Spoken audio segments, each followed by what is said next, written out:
I've spent my entire life studying success, and I've discovered something that most people will never understand.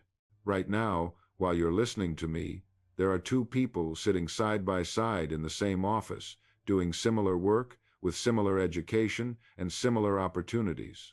5 years from now, one of them will be financially independent, living the life they've always dreamed of, while the other will still be complaining about money, still wondering when their big break is going to come. And here's what troubles me most, what keeps me up at night. The difference between these two people isn't talent, it isn't luck, it isn't who they know or where they came from. The difference is so simple, so obvious, that when I tell you what it is, you might not believe me. But I promise you this, if you truly understand what I'm about to share with you today, if you take these 7 rules and actually apply them to your life, you will become rich. Not someday. Not in some distant future. Faster than you think possible. Now, when I say rich, I'm not just talking about money, though money will come. I'm talking about richness in every area of your life. But let me be honest with you, because I've never believed in dancing around the truth, money matters. Anyone who tells you it doesn't is either lying, or they've never had to worry about feeding their family. Money is important because it gives you freedom. Freedom to choose. Freedom to help others. Freedom to become the person you were meant to be. And the beautiful thing, the truly extraordinary thing I've discovered, is that the rules that make you financially rich are the same rules that make you rich in happiness, rich in relationships, rich in peace of mind. I've been studying successful people for more than 30 years. I've read thousands of books, interviewed hundreds of wealthy individuals, and analyzed the patterns of achievement across every field you can imagine. And what I found changed my life completely. There are rules to this game of life. Real rules. Not the fake ones they teach you in school. Not the ones your well-meaning but struggling relatives told you, but actual, proven principles that work every single time they're applied. And today, I'm going to share 7 of them with you. Now, before we dive into these 7 principles, I want you to understand something crucial. These aren't theoretical concepts I read in some dusty textbook. These are observations I've made from studying thousands of successful people, from interviewing millionaires and billionaires, from watching people rise from poverty to prosperity, and more importantly, from my own journey. Because you see, I wasn't born into wealth. I grew up during the Depression. I know what it's like to be hungry, to wonder where your next meal is coming from. I know what it's like to watch your parents struggle, to see the worry lines deepen on their faces. But I also discovered something that changed everything. Poverty is not your destiny unless you accept it as such. The first principle that separates the wealthy from the struggling is this. Wealthy people understand that money is not the goal. It's the scoreboard. It's the result of value creation. Think about that for a moment. Most people chase money directly. They want more money, so they look for higher-paying jobs, they buy lottery tickets, they hope and wish and dream about money itself. But that's backwards thinking. The wealthy person asks a completely different question.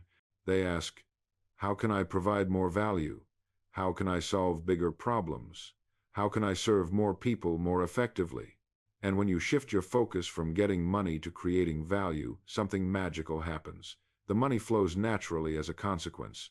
I learned this principle from studying a man who started with nothing but a wheelbarrow and an idea.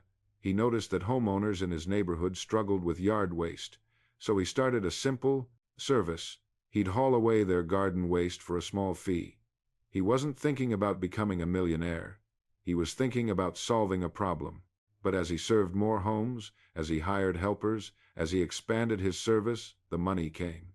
Within 10 years, he owned a waste management company serving 3 cities. The money was simply the echo of the value he created. And here's what most people miss. The value you create doesn't have to be original. It doesn't have to be revolutionary. It simply has to be times needed asterisk. Look at Ray Kroc. He didn't invent the hamburger. He didn't even invent the fast food restaurant. The McDonald brothers had already built their system in San Bernardino. But Kroc saw something they didn't see. He saw that their system, their speed, their consistency, Their simplicity could serve not just one town, but thousands. He saw that busy families all across America needed exactly what the McDonald brothers had created, but they needed it everywhere, so he became the bridge. He took that value and multiplied it. He didn't ask, "How can I make money?" He asked, "How can I bring this solution to more people?" And the money, billions of dollars, followed that service like a shadow follows a body. This is the secret that every successful person understands but rarely articulates.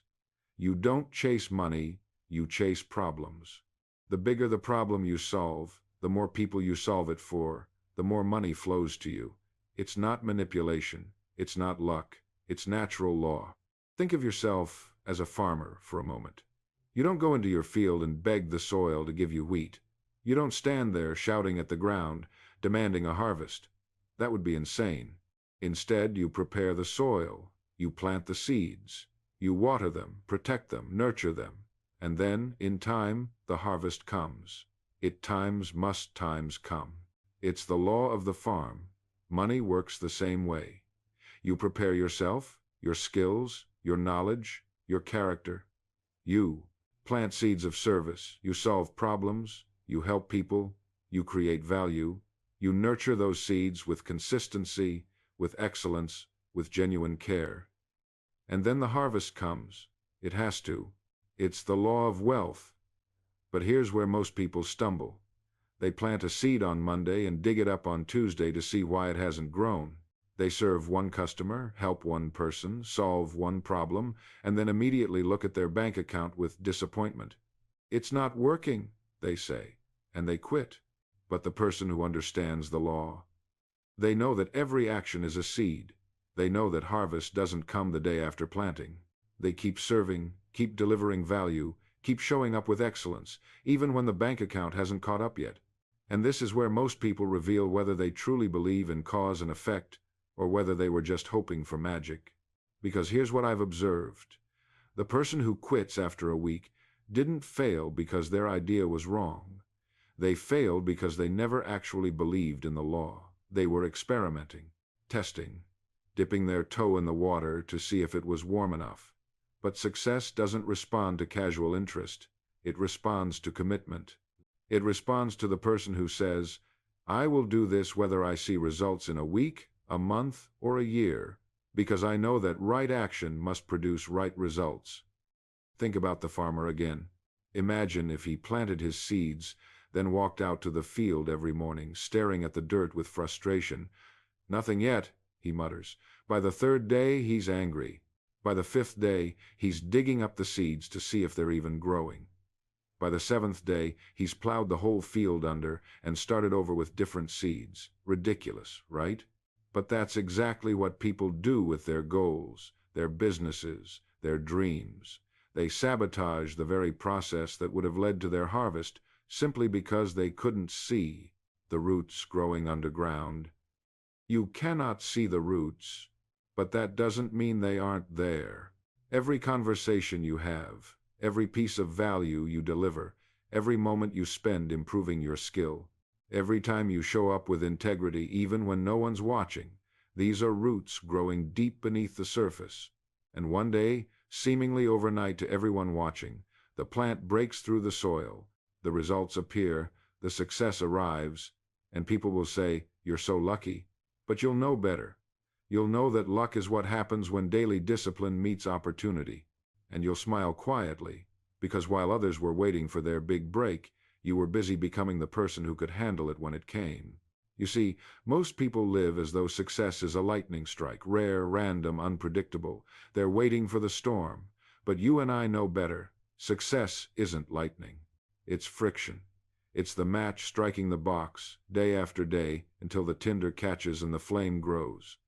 Let me tell you about momentum, because this is where the magic really compounds. When you first start working toward a goal, any goal, it feels like pushing a boulder up a mountain. You're sweating, straining, and wondering if anything's even moving. You might go weeks without visible progress. This is when most people quit. They say the goal wasn't realistic. They say they're not cut out for it. They say the universe is against them. But here's what they don't understand. Momentum isn't built instantly. A train doesn't go from 0 to 60 in seconds. It lurches forward slowly, steel grinding against steel, steam building in the engine. But once it gets moving, try stopping it. That same train, moving at full speed, can crash through a concrete wall. That's you 6 months into your daily disciplines. That's you 1 year in. You're not the struggling beginner anymore. You're the unstoppable force. Your confidence has grown because you've proven to yourself, day after day, that you keep your promises. Your skills have sharpened because you've put in the hours. Your reputation has spread because consistency is magnetic. People notice those who show up. And here's the beautiful paradox. The longer you go, the easier it gets. Not because the work itself becomes easier, but because you become stronger. Your capacity expands. What once took all your willpower now feels like breathing. What once terrified you now excites you. I've watched this transformation thousands of times. The man who could barely speak in front of 5 people eventually addresses audiences of 5,000, not because he stopped being nervous, but because he kept speaking anyway. The woman who stumbled through her first business deal eventually closes million-dollar contracts not because she stopped making mistakes, but because she learned from every single one. The compound effect doesn't just build your external results. It builds you. Your character deepens. Your resilience strengthens. You become someone you respect when you look in the mirror. And that, my friend, is worth more than any bank account or trophy on a shelf. Now, here's where most people get tripped up. They think that because they're working towards something difficult, life should cooperate, that the universe owes them a smooth path because their intentions are good. Let me tell you something I learned the hard way. Resistance is the rule, not the exception. Think of a river carving through rock. Does the stone say, "Oh, water wants to pass through, let me step aside"? Of course not. The river doesn't complain about the rock's stubbornness. It simply persists, day after day, year after year, until the canyon is carved. You are that river. Your goal is the ocean. And between here and there, nothing but rock. Some days, you'll feel like you're making no progress at all. You'll put in the hours, do the work, follow the plan, and see nothing. No results. No recognition. No reward. Just more rock. This is the moment that separates those who achieve extraordinary things from those who settle back into comfortable mediocrity. Because here's what happens. Most people interpret lack of immediate results as evidence they're on the wrong path. They think, well, I've been at this for 3 months and nothing's changed. Maybe I'm not cut out for this. Maybe I should try something else. And so they switch. They chase the next shiny opportunity, then the next, then the next. And they spend their entire lives moving from one thing to another, never staying long enough to break through the rock. But you're going to do something different. You're going to understand that the rock is supposed to be there. That resistance is not a sign you're failing, it's a sign you're in the right place, doing the right thing. The sculptor doesn't curse the marble for being hard, he expects it. He knows that if it were soft, it wouldn't hold the form he's creating. Your challenges are the very thing that will shape you into someone capable of handling the success you're pursuing. And here's what most people get wrong about challenges. They think the goal is to eliminate them, to reach some plateau where life becomes easy and obstacle-free. But that's not how life works. That's not how growth works. The moment you solve one level of problems, you unlock the next level, always. When you were making $50,000 a year, you had $50,000 problems. When you make $500,000, you'll have $500,000 problems. They're different problems, more complex problems, but they're still problems. The game doesn't end, it evolves. And that's actually good news. Because it means you're never stuck. You're never truly finished growing. Every new challenge is evidence that you've graduated to a new level of the game. Think about a video game for a moment. When you beat level 1, do you get angry that level 2 exists? Do you throw the controller down and say, "This is ridiculous. I already proved myself"? Of course not. You expect the next level. You want the next level. The challenge is the entire point of playing. Life is no different. Your business challenges, your relationship complexities, your financial pressures, they're not signs that something's gone wrong. They're signs that you're in the game. They're signs that you're alive and moving forward. Now, I want to talk about something that might make you uncomfortable, the people around you. Because here's the truth that nobody wants to say out loud. Not everyone in your life wants you to succeed. Not because they're evil or malicious, but because your success holds up a mirror to their inaction. When you start waking up at 5 a.m., when you stop complaining and start building, when you turn down the weekend parties because you're working on your future, something shifts. The people who are comfortable in mediocrity suddenly feel uncomfortable around you. Your discipline highlights their lack of it. Your progress reminds them of their stagnation. And so they'll try to pull you back down, often without even realizing they're doing it. They'll say, "You're working too hard. You're changing. You're not fun anymore." What they really mean is, "Your growth is making me face my own lack of it, and I don't like how that feels." This is your test. This is where most people fold. They choose temporary comfort over permanent change. They return to the familiar weight of their old identity because it's easier than carrying the temporary discomfort of transformation. But here's what you need to understand. Their resistance isn't about you. It's about them. It's about their own unrealized potential staring back at them through your actions. You are a mirror, and mirrors don't lie. When you start waking up at 5 in the morning, they see their own alarm being snoozed. When you skip the weekend, binge drinking session to work on your business, they're reminded of the excuses they've been making for years. Your transformation threatens the story they've been telling themselves about why they can't change. So what do? Do you shrink back down to make them comfortable? Do you dim your light so they're not blinded by their own darkness? No. You keep going. You understand that this loneliness is not a sign you're on the wrong path, it's confirmation you're on the right one. The path less traveled isn't just a poetic phrase. It's a reality. And by definition, fewer people are on it. That means for a while, you're going to walk it alone. But, and this is critical, you won't be alone forever. Because something remarkable happens when you commit to your transformation regardless of who's watching or who's supporting you. You start attracting a different kind of person. You start magnetizing people who are also on their own journey. People who understand the price of growth. People who celebrate your wins instead of minimizing them. You'll find your new tribe, but they won't look like your old one. And here's what most people don't tell you about that new tribe: you won't find them by accident. You won't stumble into a room full of people who get it. You have to build that tribe intentionally, deliberately, the same way you've built everything else in your life.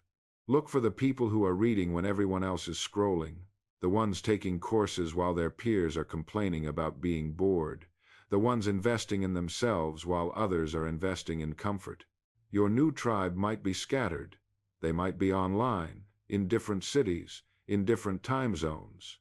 They might be the author of a book you've never met, the creator of a podcast who doesn't know your name, the mentor who you pay to challenge you because no one in your life will do it for free.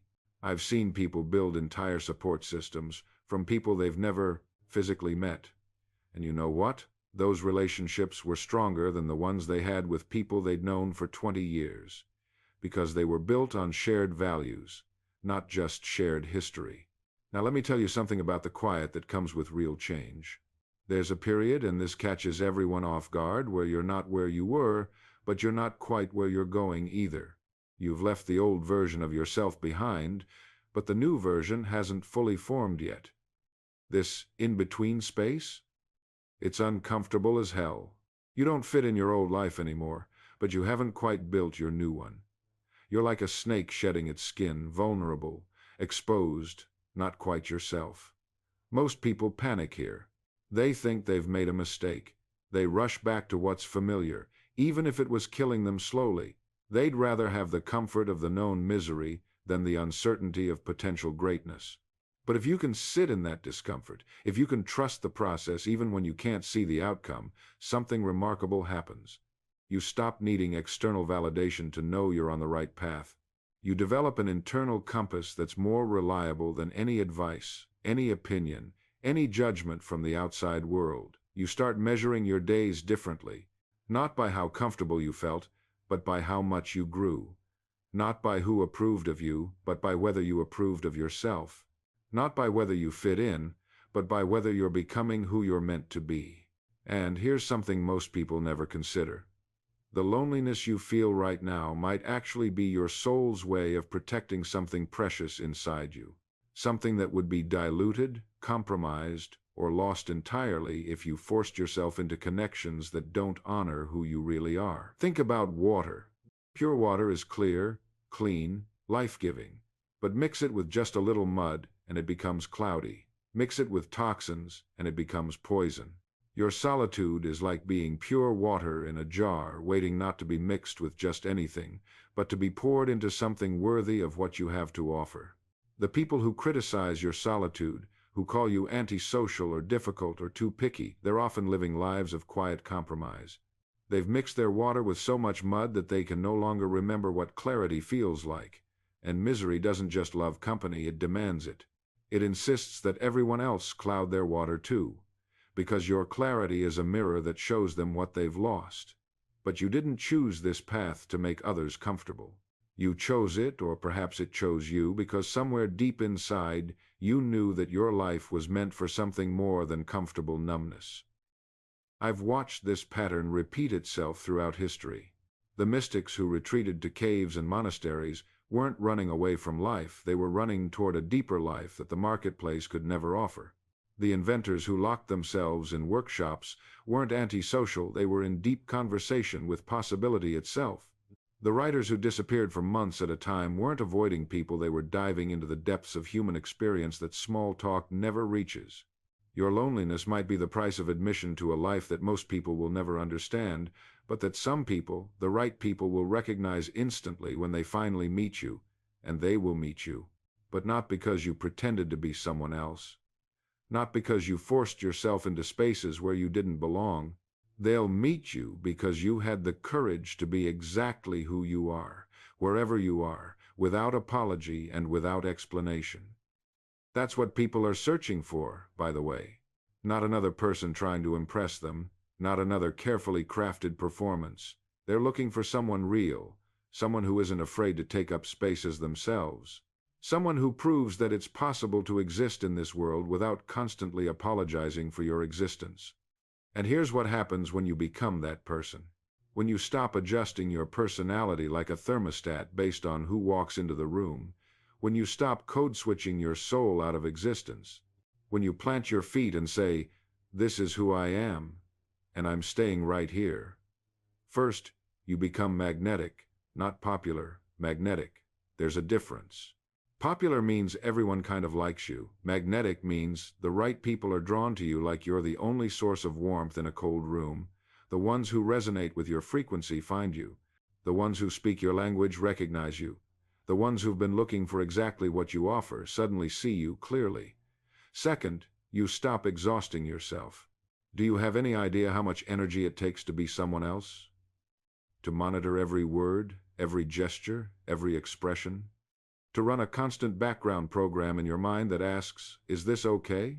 Am I too much? Am I not enough? Should I laugh louder? Should I be quieter? Should I care about this thing I don't care about? When you drop that, when you just exist as yourself, you free up an enormous amount of energy.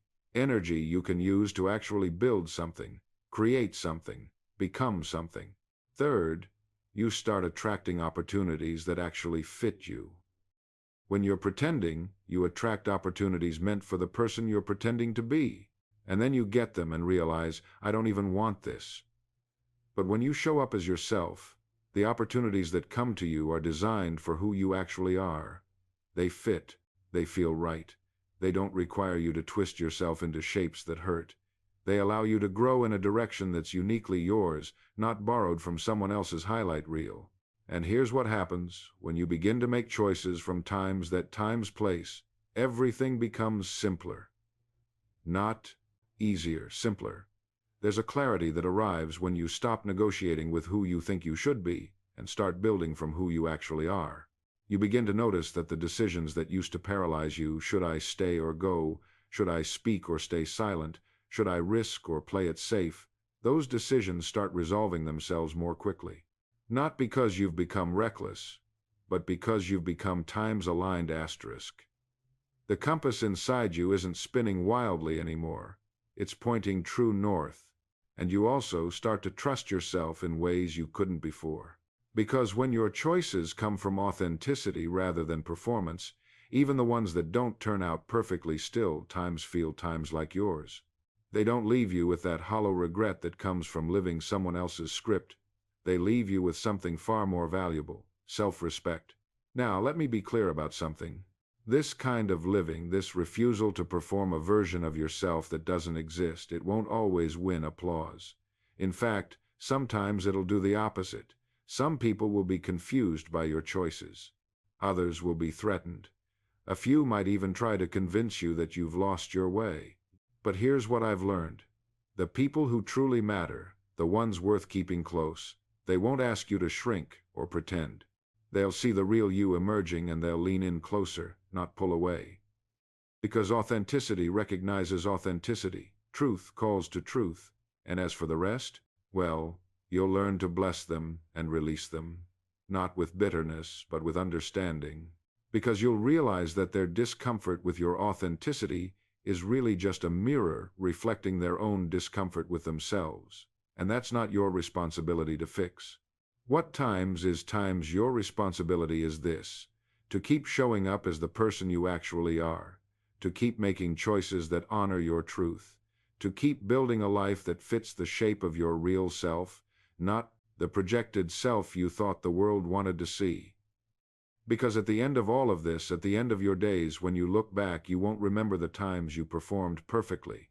You'll remember the moments you finally stopped performing and started times living asterisk.